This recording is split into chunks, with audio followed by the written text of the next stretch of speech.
So I did a little bit of writing, and I think it's really important that I talk about mini habits because consistency compounds, and we don't operate at our level of our expectations because we need our efforts to actually match our expectations.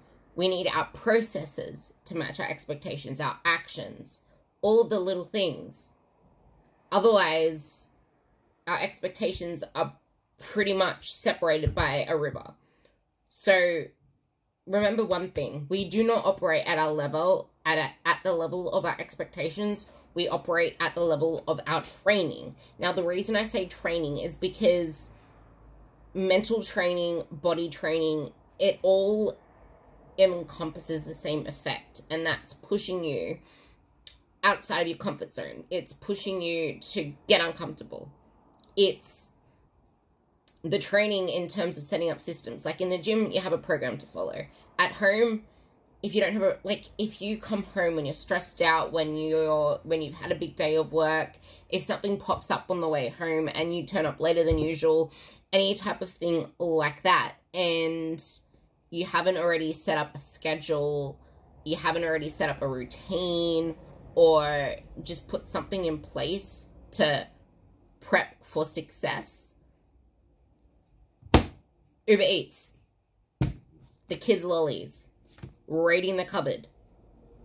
Another thing that can always impact our mentality around food as well and give us the, oh, well, it doesn't matter, this one little thing, it's just one of these, it's just one burger, is a lot of the time people don't eat a lot to start with in the day, or they keep ignoring their hunger signals, but then it gets to a point where you smell something or your environment impacts you in some certain way where that burger looks so nice, or whatever it is, and you allow yourself that because it's like, oh, well, I have all these calories left over. Another thing that popped up in check-ins one day was when one of my girls said, oh, I was really curious and I decided to track like the tiniest little bits of nibbles that I was having at work for Halloween.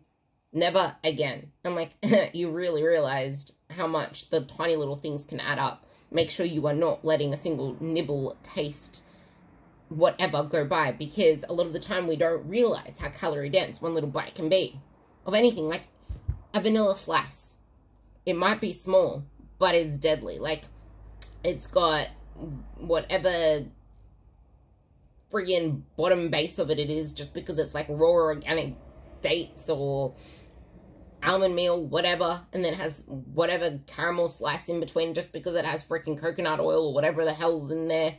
It doesn't make it any healthier.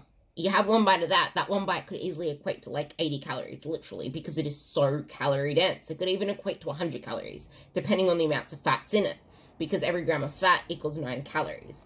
So I guess the whole point of that little ramble is whatever you set up in terms of success, that's what you'll fall to. And the main thing that I wrote up here is you need to set routines for success. How do you want to show up in life? Instead of thinking, oh, I need to start being healthy, or I need to start doing this. That doesn't have enough of a pull effect to make you want to do it. How do you want to show up for your kids, for your friends, for yourself? I want to show up as an inspiration for others. I want to show up as someone who walks the talk, healthy. The fact that my hair has been growing so much lately, it's putting a physical to how much good nutrition, good everything, good environment, what I put into my body is showing on the outside. I've not let myself come away from a settling point of body composition. And I don't have any intention of going back on stage again. Because to me, that level of leanness isn't something I aspire to. The methods of getting there myself, okay, I will coach others to comp prep. I have some comp prep girls there myself, but it's not something I want to put my body through because I know the ramifications of that. And this is where that whole priority list comes in. It's like, oh, I want to compete, but if you don't have a strong why, or if it's going against your values, my values are growing Team Ruby. My values are giving everything to my girls, being energetic, being there, like being that bubbly Ruby that I am, and being the best coach that I can be and the best, I don't want to say influencer, but the best role model. That's the best way to put it. And in competing, I'm going against that. So make sure that your expectations also align to your values.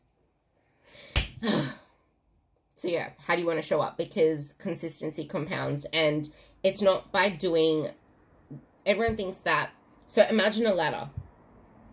One of my girls sent me this image and it was amazing. There was like a ladder with tiny steps like this, and then a ladder with steps like this.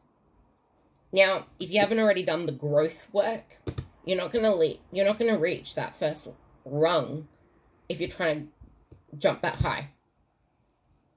But if you go for the ladder with the smaller steps, you're climbing. You're not struggling to reach up, and then you'll probably like boost yourself up, jump, finally clap on, and but then.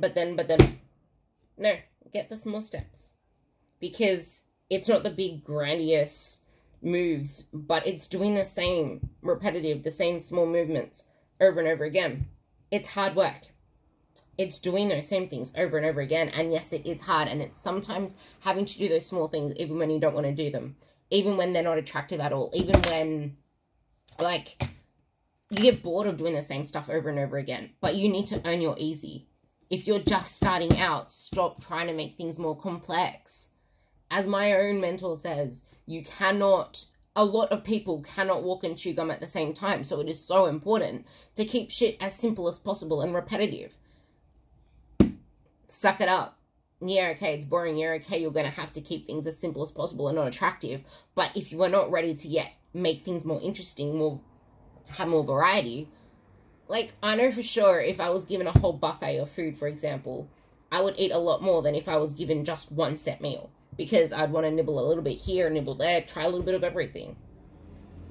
But if I just had that one single thing to focus on, I'll be satisfied. Like, it's been proven in studies that when you're given a buffet of options, you're more likely to overeat. The same goes with your own lives in all different types of contexts. So set yourself up for success and set up the mini steps, because it's this process that's going to grow you.